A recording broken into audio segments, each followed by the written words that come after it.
Well. Welcome back to another exciting episode of BW Flix, the average movie critics. I'm your host, James J. Train Martin, and it's my co host, Brian Arndt.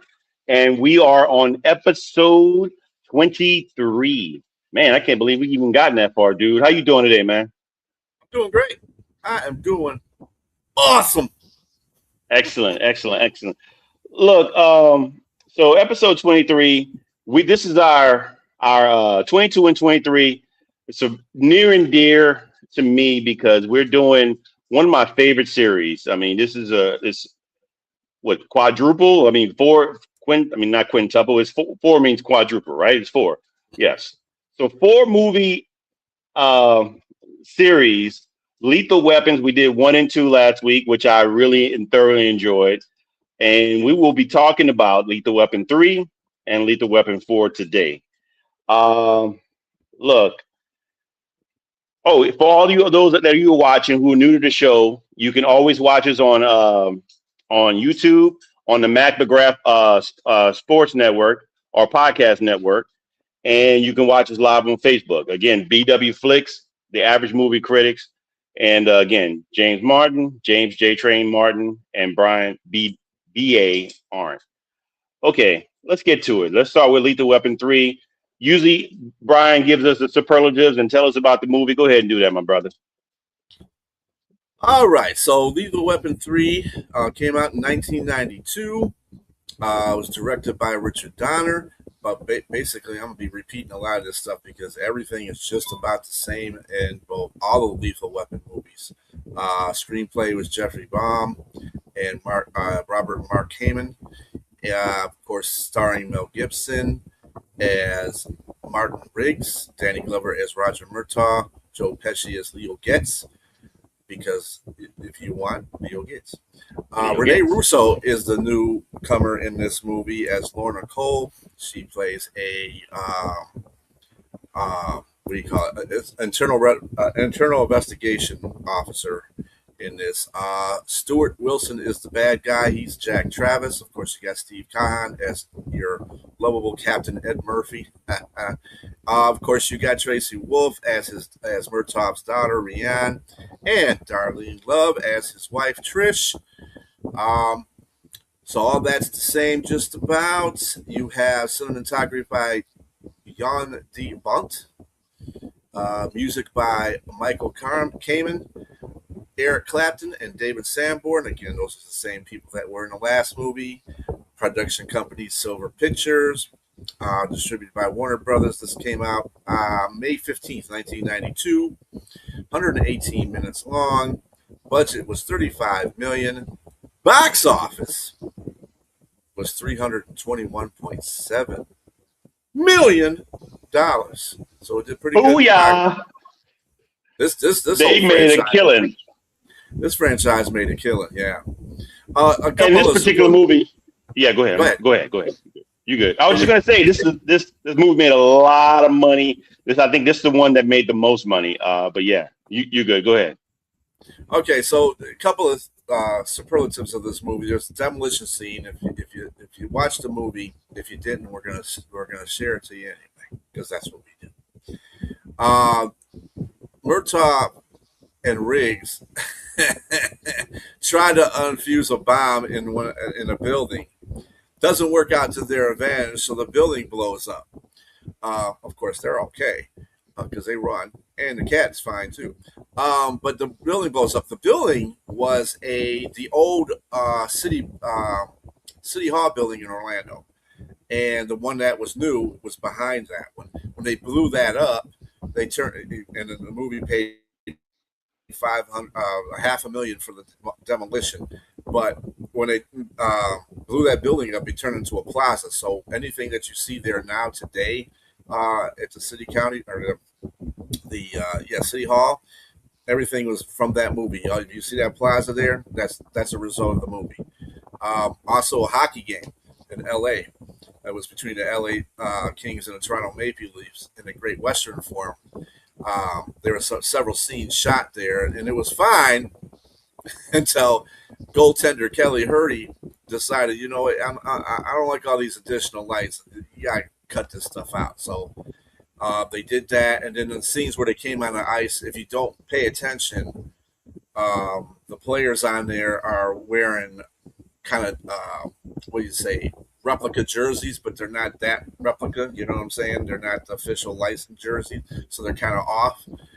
If you don't notice that in the movie, but when he's on ice, because they didn't allow them to use the actual jerseys and stuff like that for the extras and stuff like that. And yeah, so there's those superlatives. And on to the next one. Yes, ladies and gentlemen, if you didn't know that, you heard it from the guy that digs up and gets all the information for you, Brian. He tells you everything. One thing he did tell you, he mentioned that with the music, Eric Clapton was a part of this. Eric Clapton, he didn't tell you, he told you that, but he didn't tell you that Sting he and Eric Clapton worked together for that theme song for this movie. It's Probably Me. That's one of my favorite songs. I mean, because I used to hear this at the beginning, and they show the flames at the beginning and showing you how Lethal Weapon 3 comes up. They're making a 3 out of flames. But that song, It's Probably Me. It's a jam. And if anybody hadn't heard that or hadn't listened to it, look up Sting and It's Probably Me, and you'll probably hear his version of it. You'll hear another guy's rendition of it. Great song. That being said, let's get into the movie. The synopsis of this movie starts with Roger Murtaugh contemplating retirement. We talked about him having great scenes in 1 and 2. He's built up a relationship with Martin Riggs, but now he's contemplating retirement. And like as my partner just mentioned, we mentioned the bomb in the building. The bomb definitely goes off. They remember you mentioned say grab the cat. Martin cuts the wire, speeds up the time, and he says grab the cat. And they're running with the cat out of the building. The building blows up. That being said, let me see. They're busted down to uniform cops.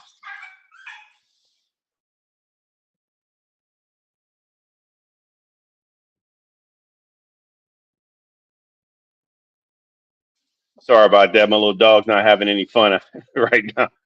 Uh, Martin and Roger are busted down and they're patrolling right now. They're giving this one guy a hard time for jaywalking, and then they notice that there's this guy leaving the bank, and he's getting into it's a security guard for some company with the what do you call those things? Armored trucks. And the real armored truck pops up, and the guy didn't sign. And she shoots the guy that, and then of course Martin and Roger pursue them, and of course the chase ensues. And it's the two guys that are perps are Billy Phelps and Smitty. Billy Phelps and Smitty are two guys that end up working for somebody that's much bigger than them, but they're doing a job on their own, a bank job on their own. Anyway, one of the guys falls out of the truck and gets away, Smitty, but they end up catching Billy Phelps, and they crash. He goes out of the window. They arrest him and keep him for questioning. That being said, a former police officer named Jack Travis, he's the guy that's the ring of an armor, excuse me, not an armor, but he's the ring of he's a corrupt cop that's using, he's running a local arms dealing ring. And they, let me see, they're also selling armor piercing bullets as well. And with the guns that are being sold. Both Riggs and Murtaugh are promoted back to plain clothes. And as they begin working with Sergeant Lorna Cole, who turns out to be internal affairs, they look to track down Travis. While negotiating an arms deal with a local mafia boss, Tyrone, Travis kills the other assailant, Smitty, for having a botched robbery and going into business for themselves, him and Billy. And eventually he goes to the place where they're interrogating Billy Phelps. He goes in, hides his face from all the cameras that are in there, and he goes in and assassinates him as well, so he wouldn't talk.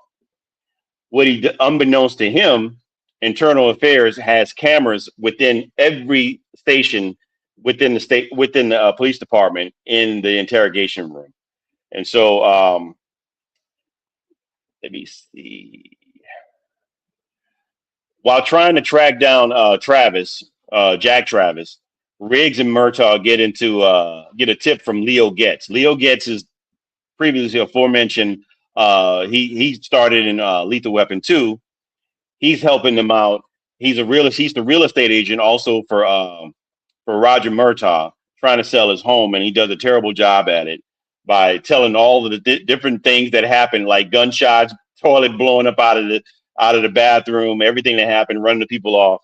But anyway, he's still like the mouth of the South. He knows everything was going on in all the crime world, and he kind of can let you know who's who. So he knows who Jack Travis is, and he said he sold him some tickets for a hockey game. So they go there. He has season tickets at a certain spot. So they go there looking for Jack Travis. They find him and narrowly try to almost catch him, but he escapes. And while doing so, Travis wounds. He shoots Leo Getz. There's only a flesh wound in his arm, but he shoots him, and he has to be hospitalized. And they keep him for a couple of days. That being said, they move forward. They get more information. They find out Getz lets him know that Travis has a warehouse too, and they go to find him there. He's not there, but his guys are there along with this big, huge dog. What's up, Bo? Thank you for watching, man. We appreciate you chiming in, man. Hopefully you like Lethal Weapon movies as well. I think almost anybody who's a guy out there, if you remember TBS used to show these movies all the time for guys who like movies is what they used to say. This is the movies you used to watch over and over again. I know I did. How about you, B? You did? Mm-hmm. Yeah. Yeah. That being said, they get to the warehouse. Riggs and Lorna meet up with this Rottweiler. You can tell the Rottweiler's been there. He's mean. He's nasty. Riggs meets the dog. He calms the dog down, gives him some doggy treats, which Riggs has been chewing on because he's trying to quit smoking.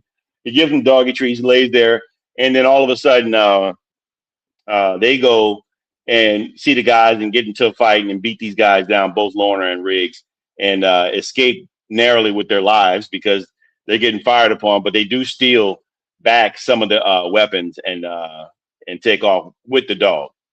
And let me see what else. Riggs. Okay. That being said, they get that information. In between that, before I'm going a little bit ahead. I don't want anybody to forget this. So Roger and Martin, before they meet up with Lorna, they stop at a truck stop. I mean, not a truck stop, but a food truck, and they're making hamburgers there. And Riggs has some intuition when he sees something going on. He thinks is some kids up to no good, and he walks up on him and sees a drug deal. He tries to stop him. He gets fired upon, and they end up shooting back at these guys. And Roger kills one of them when the rest of them escapes. And turns out the kid that he shot turns out to be yes, definitely classics, Bo. It turns out to be one of his son's friends. What up, Yenza, man? What's up, brother? Robbie, hope you're doing well, man. Thank you for always showing up. It turns out that he kills one of his friend's sons. I mean, his son's friend, and he tries to revive him, but to no avail. That being said, getting back past the warehouse scene, Roger finds out that not Roger, but Martin finds out that Roger is at his boat and he's drunk. They get into a fight. They talk about him retiring and all the different things he's dealing with, including killing that boy. And he consoles them, and they're there for each other. And then, of course, they go on to a funeral of the kid. And the mother, of course, she's distraught. She slaps Roger in the face. And the husband says, if you want to get even, if you want to help us out, find the guy that put that gun in my son's hand. And this is a pivotal moment because Roger goes on a tear. He goes looking for everybody. He gets a drug dealer. He gets the drug dealer that leads him to Tyrone. Tyrone finds out. I mean, he finds out from Tyrone that who sold him the guns, that Jack Travis is the guy, and he find out what Jack Travis is. And that being said, they end up taking rookie cop. I appreciate you, Robbie, man. That's we're grateful for that. Thank you, man.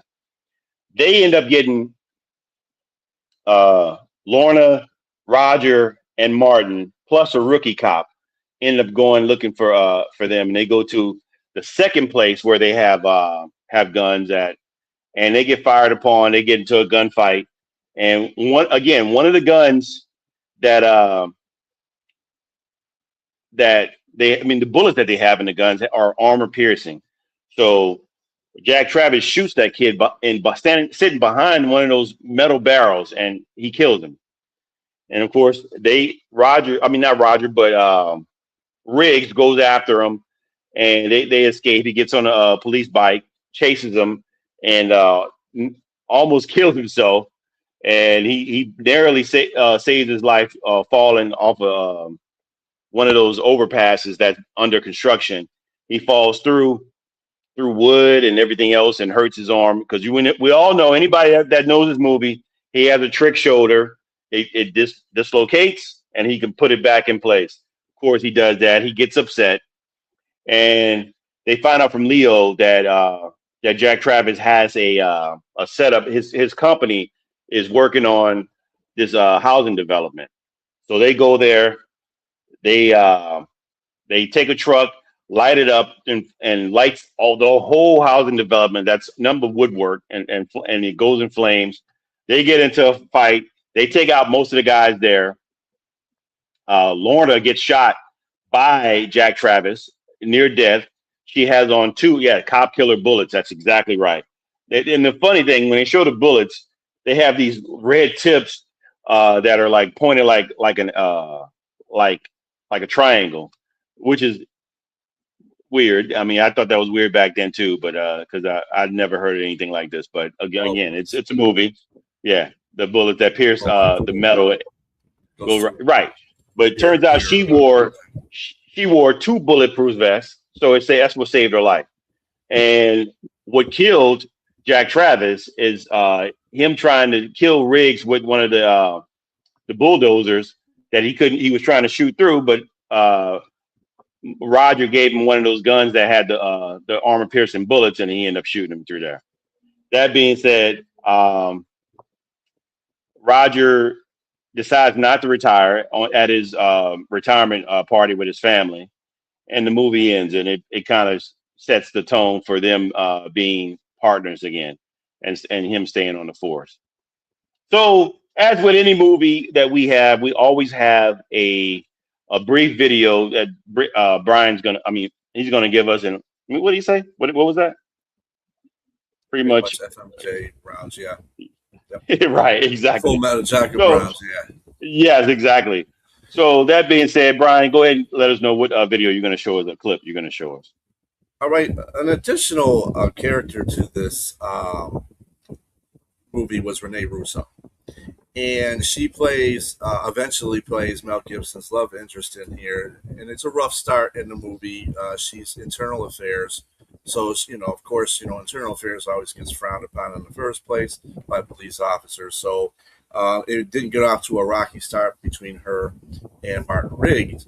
However, during the course of their time together, they learned a lot about each other. And when they're going to the aforementioned Travis's, they're looking for these guys. And one of them, they happen to have a car shop that they had to go find, and trying to find Travis, and this led them to the car shop. RENEE Russo, she's a bad you-know-what. Shut your mouth. Anyway, so this is going to be a scene where she comes in there and literally kicks some butt. Morning, gentlemen. LAPD, got a few questions? You on parole?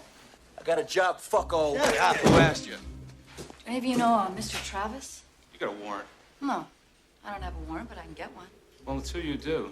Fuck off. No, that's not a nice thing to say to a lady. Fuck you. I don't think so.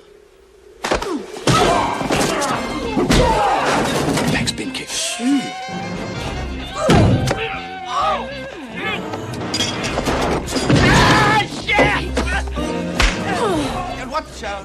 You okay, honey? I'm just great.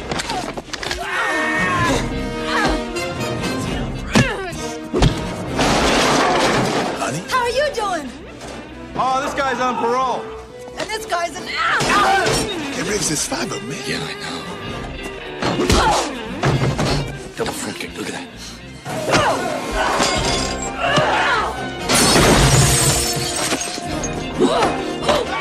Got him. Grab these clusters. Let me up. Stay still.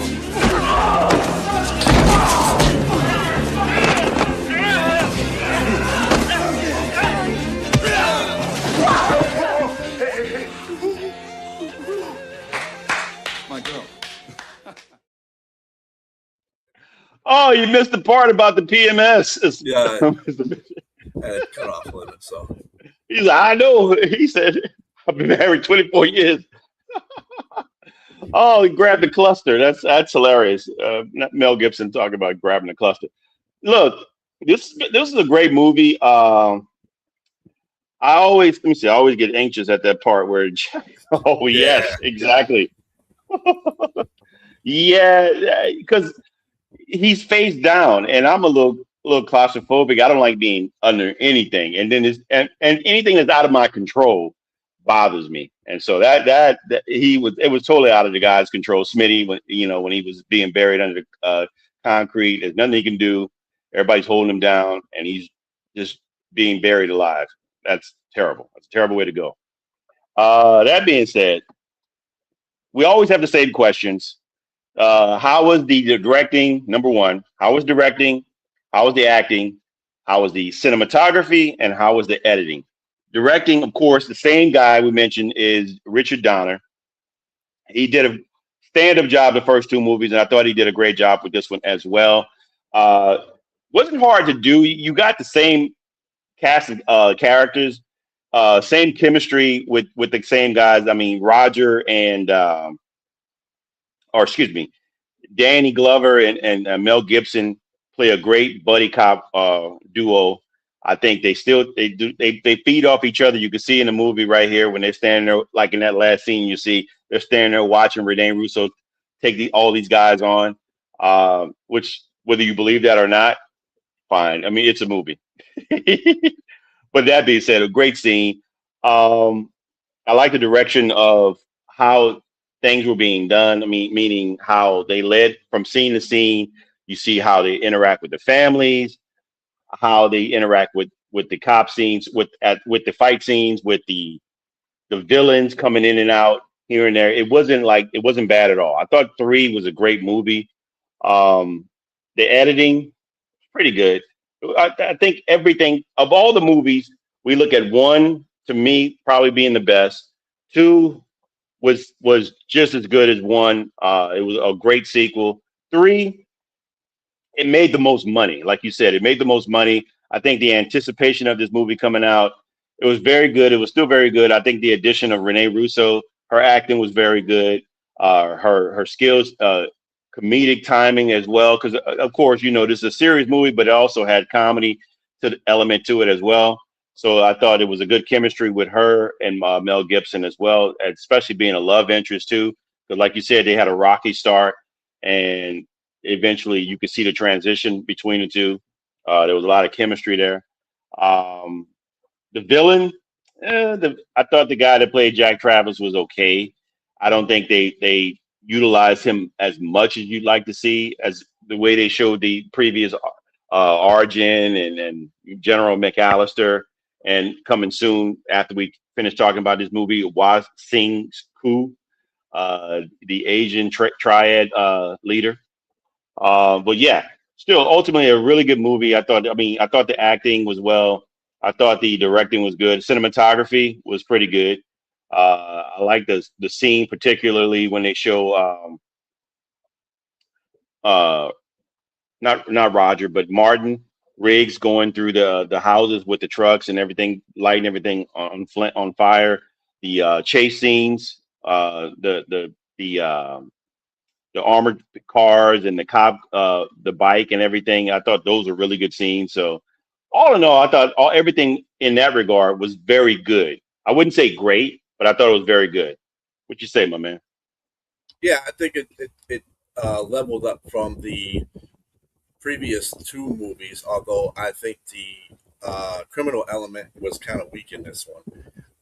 But really, it kind of exposed more of Rene Russo's character. She did a very fantastic job in that, and then the comedy element in it, because I look at that too, because it's always the movies are based on criminal activity and stuff like that, and how they face it and how they take it down. But there's always the comedy in there with Joe Pesci, dude going from a mob accountant to a real estate guy, and to be fair to his character, he was supposed to say everything what was wrong about the house and the history of the house because that's a legal thing, but Right. he was not a very good. Still, even with that being said, he wasn't a very good real estate agent. He just didn't have the formula down. He had the confidence, but not the formula. As far as other comedy element, the girl that Murtaugh actually gets into the armored car and goes chasing after the bad guy. Dolores Hall is actually plays as Dolores. She's an armored car driver, and she's smitten with him, Murtaugh, and she comes to the Thanks, office Sonya. and stuff like that, and he's hiding behind the desk. And You tell him he's a jam in my jelly roll. Jelly roll. And there was that one, and the one where when they become officers, when they become uniformed officers. This guy's jaywalking, and they give him a ticket, and Riggs pulls out his guns because the jaywalker's being kind of an ass to them about you're giving me a ticket, I gotta go places, I gotta do this, I gotta do that. And Riggs gets frustrated at it and pulls out his gun and says, "Why don't we just shoot him now? We can make it look like a suicide." And Get out of here! Run! Not that way! Not that way! That way! They both get a kick out of that with that whole situation. So the comedy element was still there, and it was very fun. It was funny. They really do a good job with the comedy angles in all these movies, actually.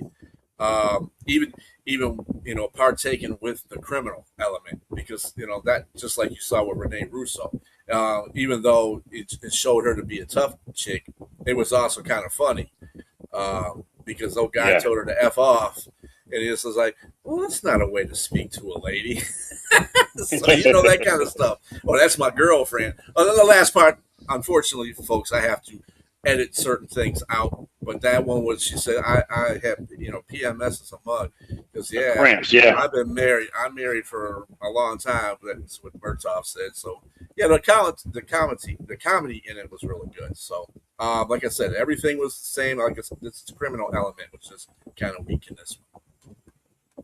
Well, the last question, we usually just ask two questions. The first we just did, and the second, how does this movie hold up in 2026?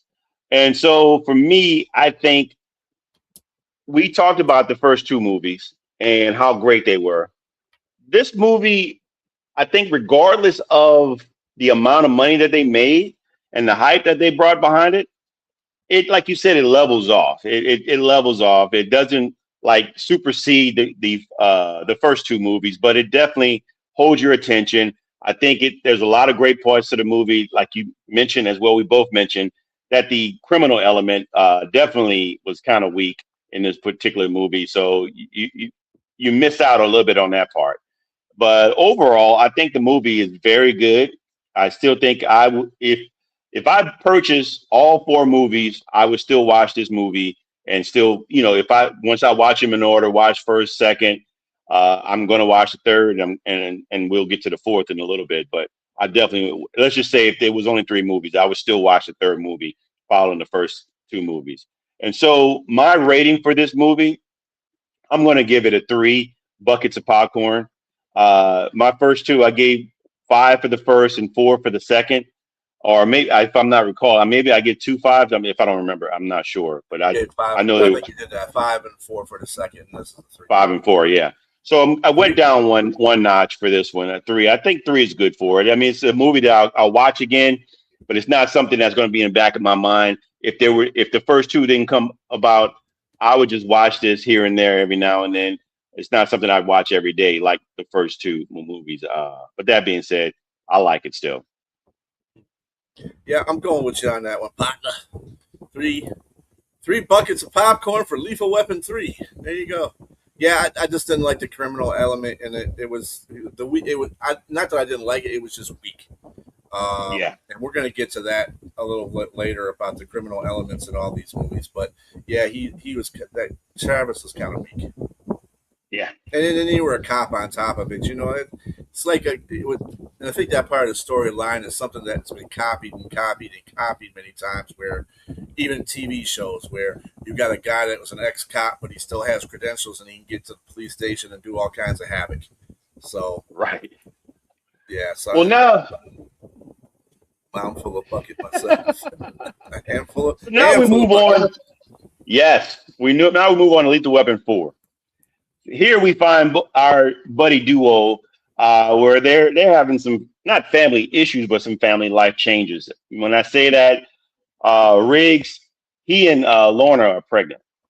They're pregnant, and Murtaugh, his daughter RENEE is pregnant, but they don't know who the father is. At least he doesn't know who the father is, and she's not married. So, and neither are Riggs and Lorna. So there's that. Both cops and Leo Getz are fishing. When we find them, they're fishing, and Leo catches a shark, and they're debating about what to do with the shark. And all of a sudden, this big, huge ocean line vessel comes near them, passes by them, and there's some shooting going on the ship. And so it turns out they go to investigate. They find out that there's some human trafficking going on, and the ship crashes. They end up the guy that's the captain escapes, and obviously some people were dead, and they're figuring out what's going on. And Roger stumbles upon this family, this Chinese family, Hong and his children and grandchildren. They're the family of a guy that's in America that happens to be he's an artist, but he's a counterfeiter, and he was being paid, or I wouldn't say paid. He's doing a counterfeit job to get his family into America. That being said, Roger takes his family into his home. Lorna and I always get these guys mixed up.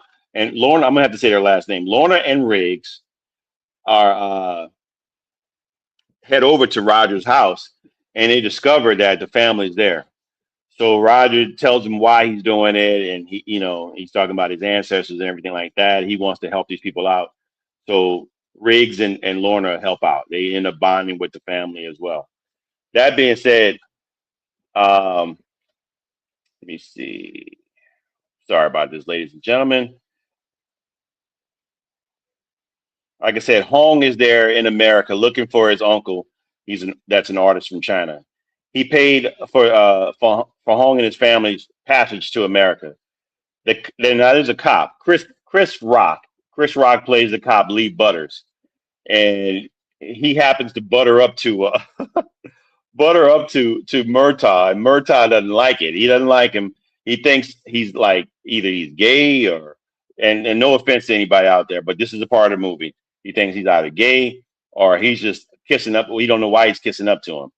And turns out Butter happens to be Rianne's husband and the father of their unborn child. And due to the wishes of they try to keep it of Roger not wanting her to be married or being with a cop. They kept their relationship a secret. All right, so the investigation that they're on leads to Uncle Benny. Uncle Benny is a local crime boss, Chinese crime boss in Chinatown, and he has a restaurant there, and which happens to be his cover for his criminal activity. That being said, they go there they confront him and investigate and interrogate him.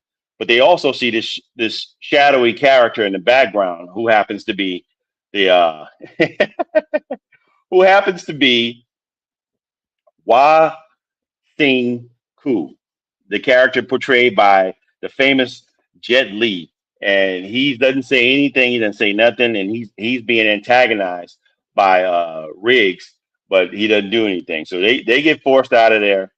And once they go out of the building, Riggs sees the captain that was in the ocean liner, and he chases him. He ends up chasing him all through the city, going up to the top of the building, and they're going on leaping. He runs and runs from one roof to another and makes it. And Riggs tries to follow him and does the same thing, but he slips and falls. So I'm getting to this point about that is that Riggs in every movie is always on foot chasing this guy. He's younger than Riggs. He's younger than Murtaugh, and he's always after some guy. But now he's starting to slip. So what's starting to happen here? He's holding on for dear life. They Butters and Murtaugh push his dumpster so he can fall in to break his fall. He does, and they show him boxing with this guy and another cop, a younger cop, and he's getting dinged up and tossed around. He gets a few licks in, but he is wore out. And so he fakes like he hurts his arm. He walks out of there, and then he come to find out, he realizes he's getting too old for this shit. Just like Roger said. And so, but you see it. When I first watched this movie, I looked at Mel Gibson's character, and I look at him. He has shorter hair. His face is a little fuller. He's not as fast as he was, and he is getting older. And so, yeah, they make an point of emphasis to show you that. That being said, after they leave from that scene where Roger has to save Riggs from falling, and he falls in a dumpster, the captain of that ship, the Chinese captain, is killed by Wah Sing Ku on a building.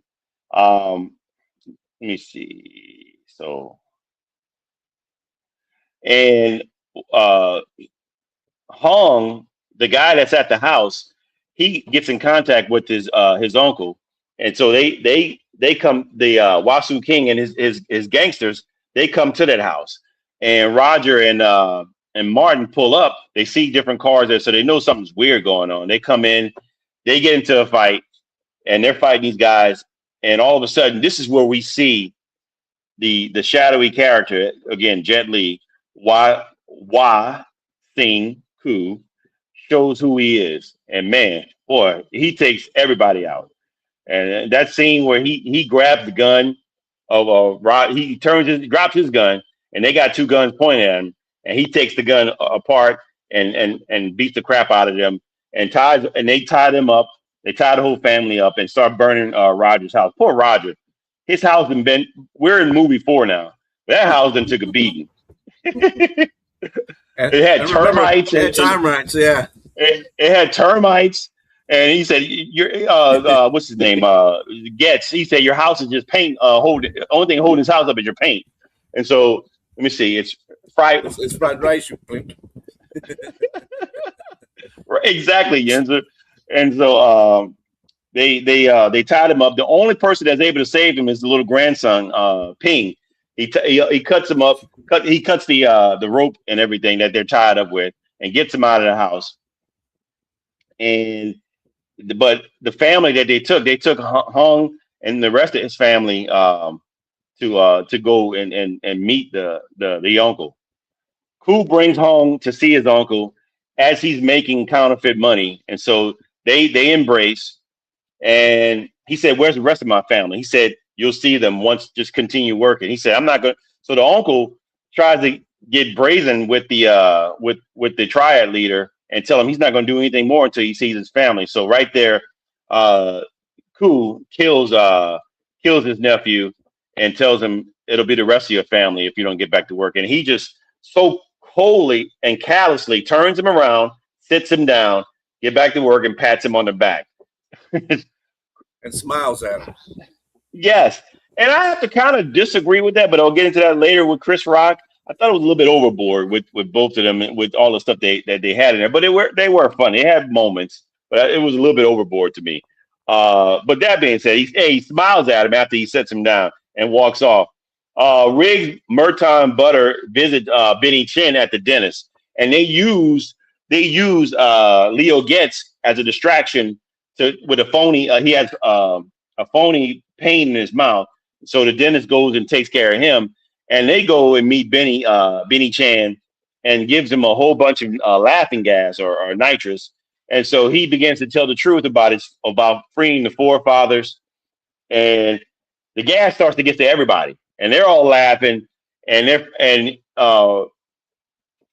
Murtaugh, I mean not Murtaugh, but Martin lets the cat out of the bag that he mentioned his son-in-law, and then Roger keeps saying he's laughing hysterically and said, "Why do you keep calling him my son-in-law?" And so he finds out that he really is his son-in-law, and he does the gesture like, "Here, I thought you were like holding balls." And he's like, Yo, "No, I wasn't baby. doing that." He's like, "I was Having my with your daughter."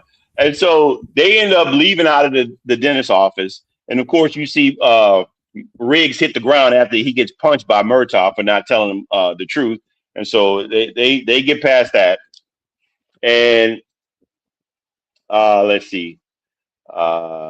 They also later discovered that Ku is making counterfeit money, and he's trying to free the forefathers of the triad, the gangs, not forefathers of their country, but these gangsters. They're trying to free them from this corrupt general who happened to be in America. So they go there, meet up with that, and of course the cops show up and they bust it up. They let the general know that that he has counterfeit money. He looks at it and sees the counterfeit money, and then of course a shootout breaks out, and the general kills 3 of the forefathers except the brother of the triad gangster.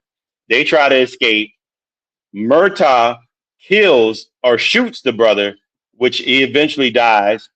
And of course, Murtaugh and Riggs are like contemplating whether or not to fight this guy, but they decide they want to do it. And of course, an enraged Wa Sing Ku goes and fights them and beats the crap out of them.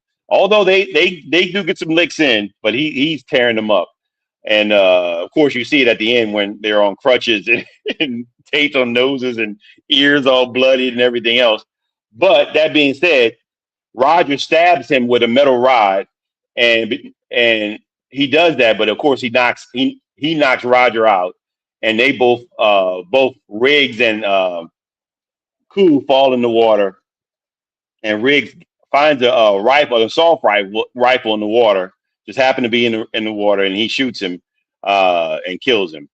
And he tries to climb out of the water onto this concrete broken base of the floor, and it falls on him. And he goes in the water. He's trapped underneath there. Of course, Roger wakes up, and he said, "Will me, Riggs, will me, Riggs, will me to you." And he jumps into the water. Instead of saying "will me," just jump into the water and go get your friend. He gets him out of there. He saves him. And of course, Riggs goes to his deceased wife's Victoria Lynn's gravesite, and he's trying to figure out what to do because he loves Lorna Cole, who's about to have his baby. And of course, hide behind one of the headstones is Leo Getz, and he gives him an anecdote story about his childhood story with his best friend being his frog. He kills his frog. It was his best friend, his only friend. But he said, "You guys are my friends too." Even though Riggs says, "I treat you like crap," he says, "It's okay." He says, "You're not like Froggy, but you're different. You're still my friends." And so he gives him a story saying that, hopefully that anecdote will help, telling him that you're in love with somebody else. She might not be your first wife, but you still love her. So, and so hopefully that helped, and it did. And so they head off because he gets a beat saying that his wife's about to go into labor, and so they go there. They get a rabbi to marry them because she wants to get married before they have the baby, and so they get married right there. And of course, the story, he grabs the Kind of get guy's married. She just kind wants of to get hear married. the Yeah, words. yeah. She wants She to hear wants the to hear words, the right? words. Yeah. But since it's a rabbi semi wedding, it's a Jewish wedding. Uh, Leo goes and steals somebody's urine cup, and the guy said, "You know how long it took me to fill that up?" He pours out the urine, takes the cup, they step on it, and and of course they're married now. And all families get together. Both babies are born. They're in the hospital. They take a picture at the end, and that kind of gives you an idea that the series of Lethal Weapon is over. And then, of course, they play the song "Why Can't We Be Friends" and showing an album of all the different times with all the different times with all the characters in the movies. The end. Great movie. I thought it was good. We got before we get into that. I know you have a clip. Let's show the clip. Well, before I get into that, we did kind of miss the superlatives of the movie. The only additions in this movie that were made were Chris Rock and Jet Li. Jet Li as the criminal element, and Chris Rock as Lee Butters. Of course, as we mentioned, he kind of knocks up his daughter, Tracy, and our Murtaugh's daughter, Tracy, and it gets kind of fishy from that point. Nobody was trying to let him, Murtaugh know, because if he knows, he might try to kill that boy. You know what I'm saying? So, but it's basically the same thing. The budget was 100 to 150 million. Box office was 285.4 million. So it didn't do as well as the other three movies, but to me, it was probably on the same level as one and two, as far as production is concerned. The scene that we're about to see right now is this aforementioned Jet Li. When they first get introduced to Jet Li at the family home, where he has taken the immigrants, and except for the little boy, which I don't know how he managed to miss him, but he was hiding somewhere, I guess. And a fight ensues because they're trying to kick his henchmen's butts, which they are practically doing, and he's just watching from the stair. But one of them loses a gun, and Riggs gets the gun, and that's when we start our scene.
That trick with the gun. How do you do that?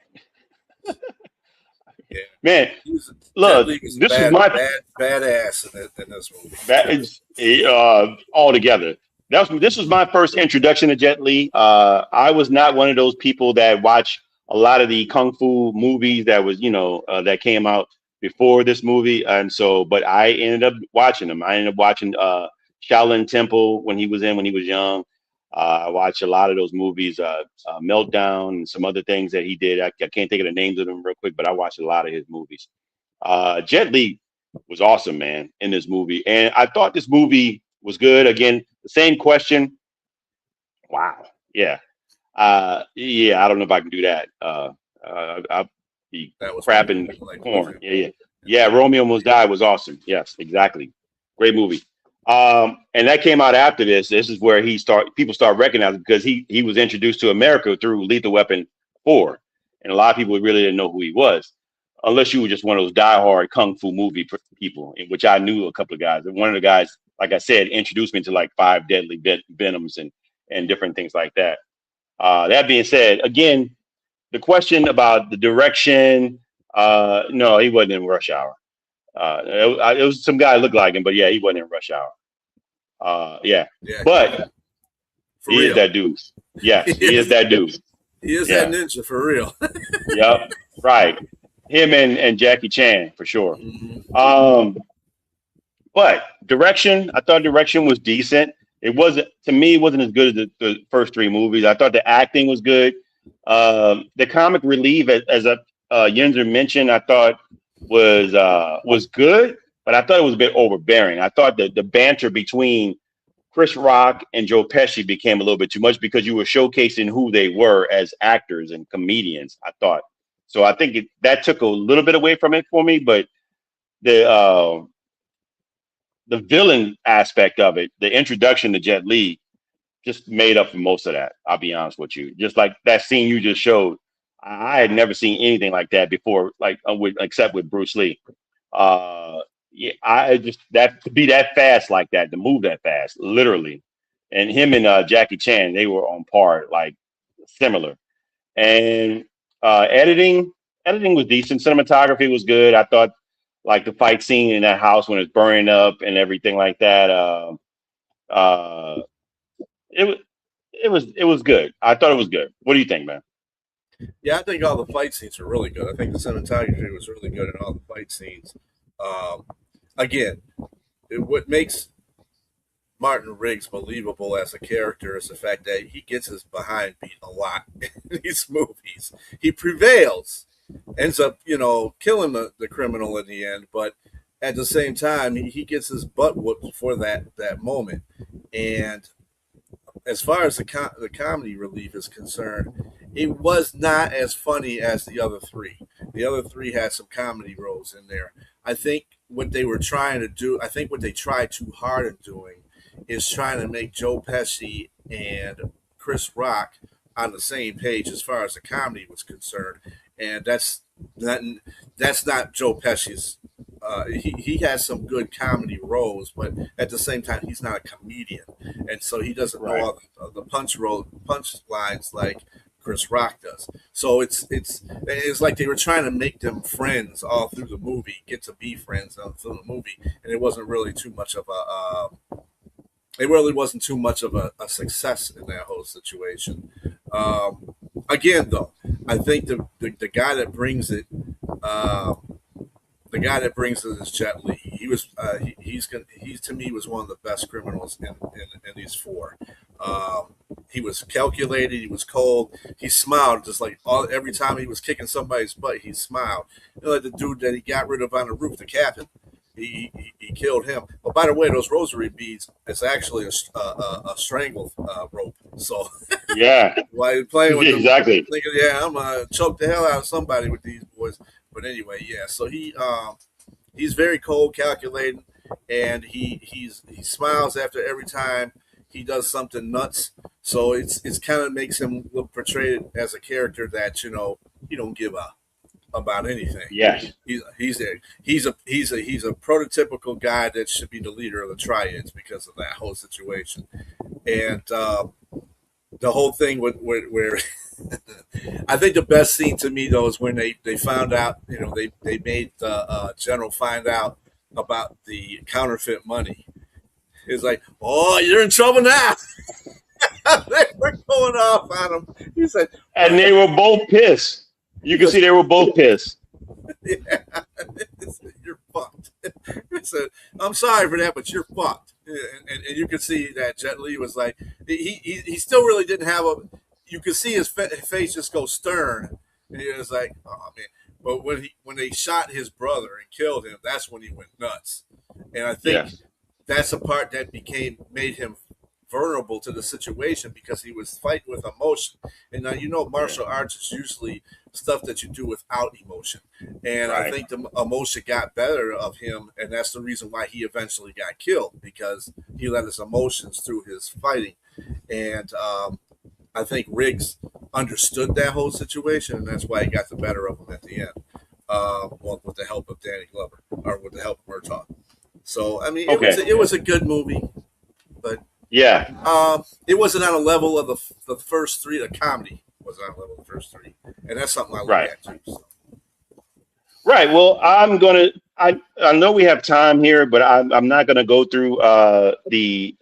I'm gonna do something a little different today. I was gonna do a bio if we had time of Rene We Russo. still got time. Uh, Go for it. yeah, but I wanted to go through the top order of the villains too. You can I do think that we too. want to do.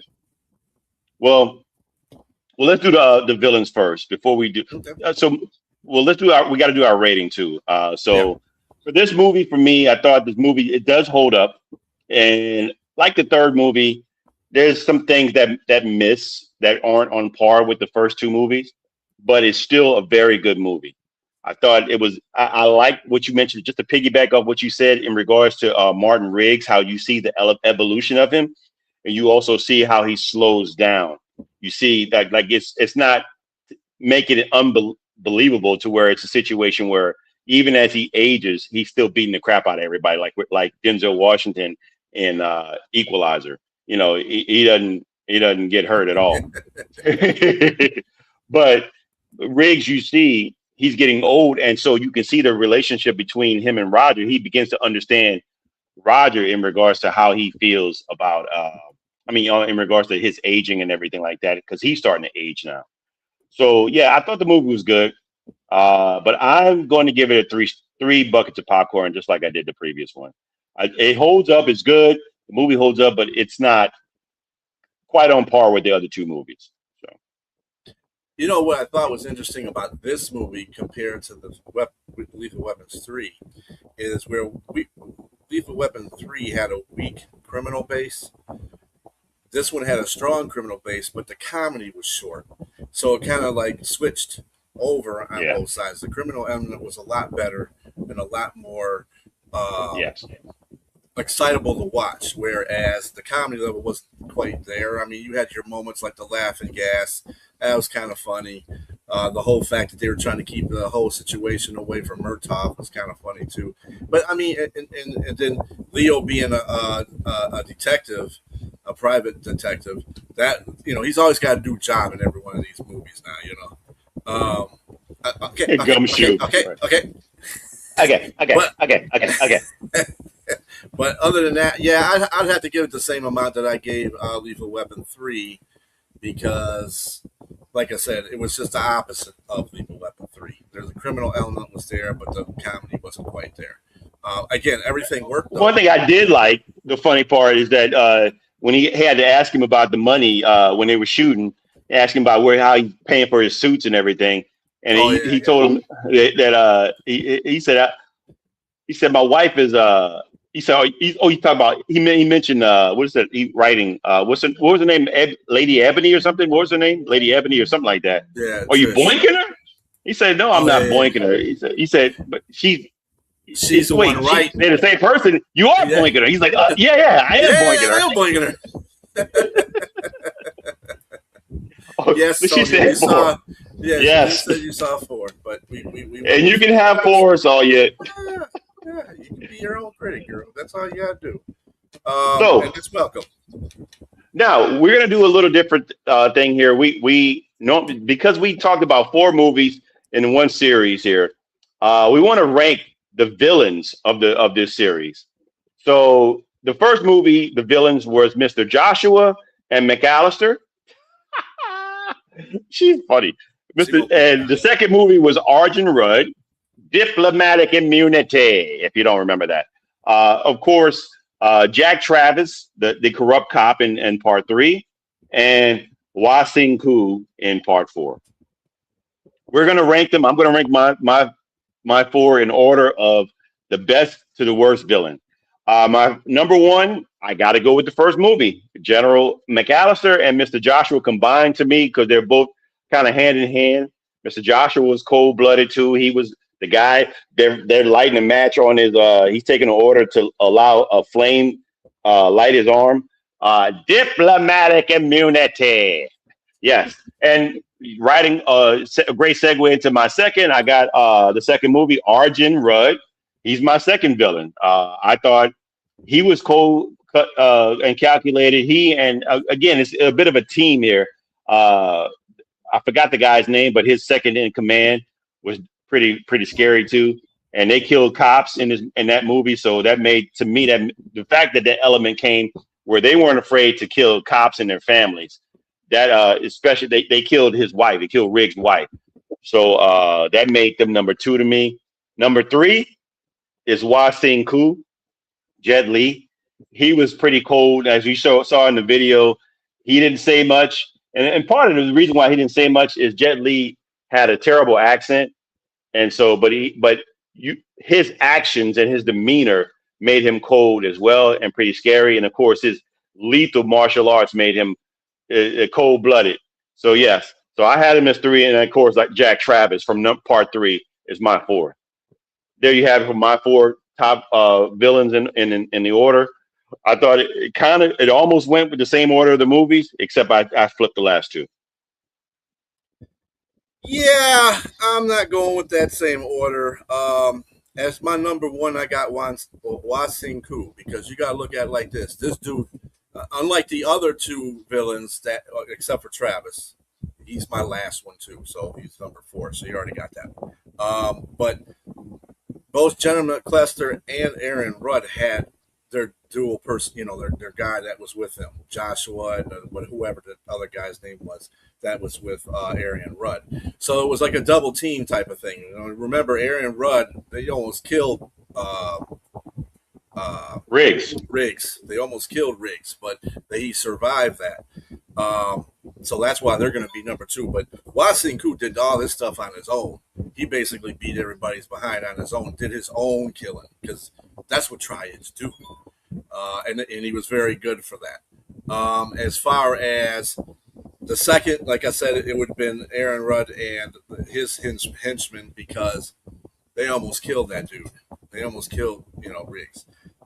Number three would be General McAllister and Joshua. Now, like I said, pretty much the same caliber was going on, but Joshua didn't really come close to killing Riggs. I mean, fighting maybe close. Yes, he did. Yes, he did. He just had a bulletproof vest on. Yeah, he shot him. He shot him point blank range in the chest. Yeah, he shot him point blank range in the chest. But he had a bulletproof vest on, so that's where luck comes in. Yes, that's where luck comes in. It don't count. He shot him straight in the chest.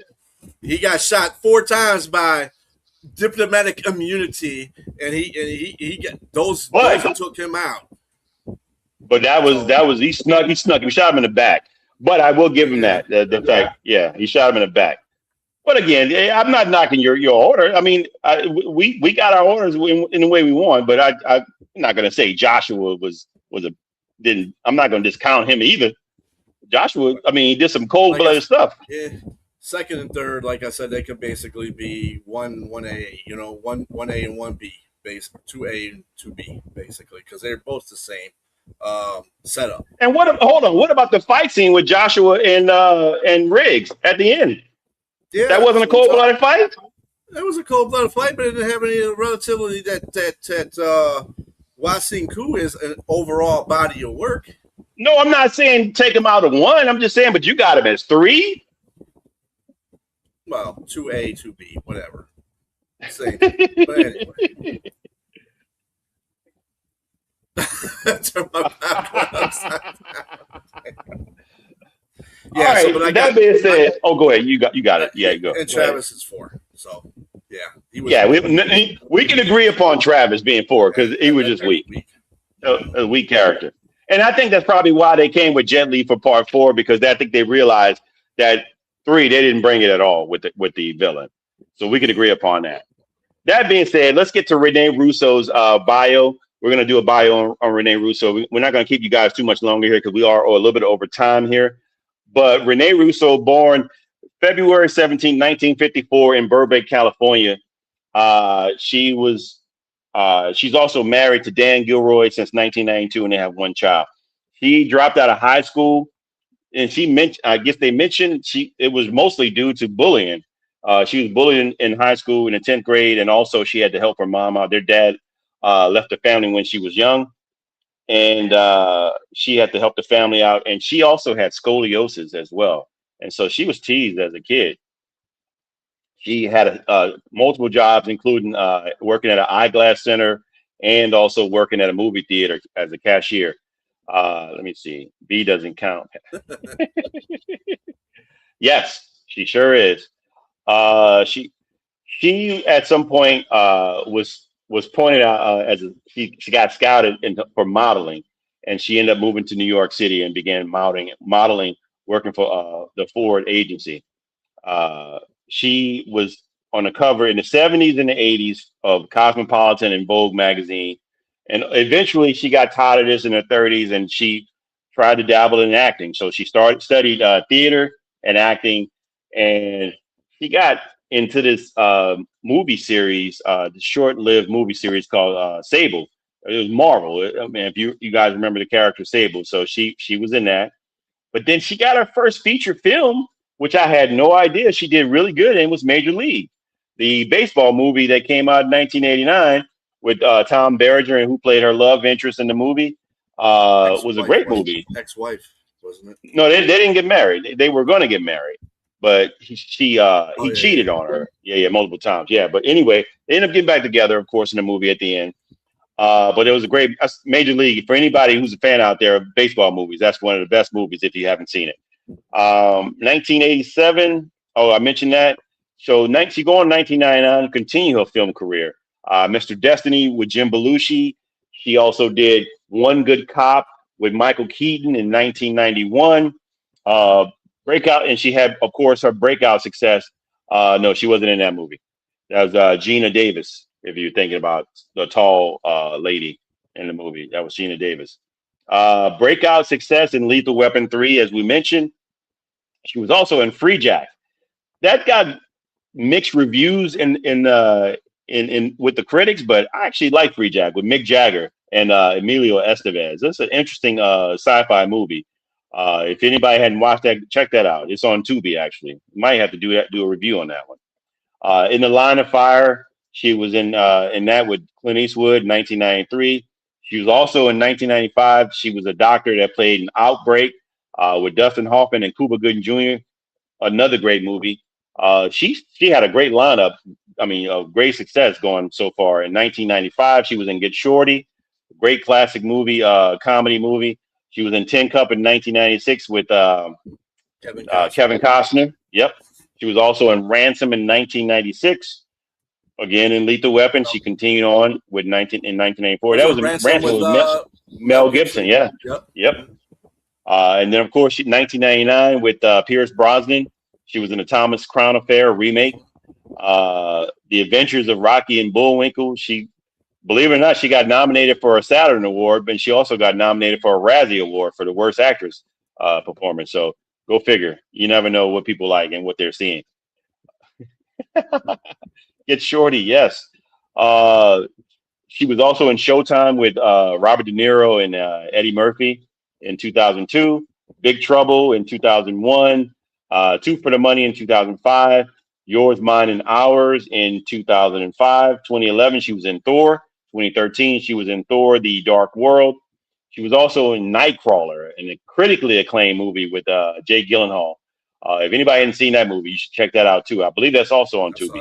Tubi, we're sending you a shout out. Yeah, I saw it too. That was a great movie, actually, for me. I mean, we could probably review that movie one day. 2015, she was in Frank and Cindy. 2017, she was in Just Getting Started, and in 2019, she was in The Velvet Buzzsaw. Again, she's married with one child. She's been married since 1992, and she also, I don't know how true this is. I don't like to put these type of things out there, but it says on the Queen Latifah show, she mentioned, even though it was cited, that she mentioned that she had bipolar disorder, and then she was taking medication for it. But shout out to mental health and mental health awareness out there. The reason why she's not doing films now. How old is she? 71, I believe. 71. 71. Yeah. I think that's the reason why she took some time off and doing films, because of her bipolar disorder. Well, Renee, you are a class act, and we love your movies. Most of the movies I've seen, I thought you've done a great job and a great transition from being a model to an actress. I thought she's done a great job. That being said, we got two movies we're going to discuss next week on Tuesday at 8 p.m. And if you go ahead and put them up, B, because I totally forgot what I said, told you we were going to do. Judgment Night and Facing the Giants. And I'll Shout let out you to know Robbie who. and shout out to Liz. Yeah, shout out to Robbie and Liz. This Judgment Night was Robbie's movie, and Facing the Giants is Liz's movie. And both these movies, if you're wondering, they're on Tubi. You can watch them for free. Of course, with ads. Tubi, we keep sending you shots out. I hope you're watching us. We need some sponsorships. That being said, we appreciate everybody out here who tuned in, who watched, who commented. And if you got some comments you want to leave, or if you want to leave us a movie that you want us to review, send it to bwflix2026@gmail.com. We appreciate you, Sonia. Thank you very much. And Sonia is the proprietor of Friday Night with the Fellas. We are on her show, and we are on Friday nights at 9 p.m. And we love talking sports on that show. We're going to be there Friday night. Check us out on the Mac McGrath Sports Network, or Podcast Network, excuse me. And on YouTube and Facebook, you can watch us live. You can watch us whenever you want. That being said, again, we appreciate you all for watching, for commenting. Please like, share, and subscribe to our channel. And B, Sonia, we'll see you all next Tuesday at 8 p.m. Have a great night.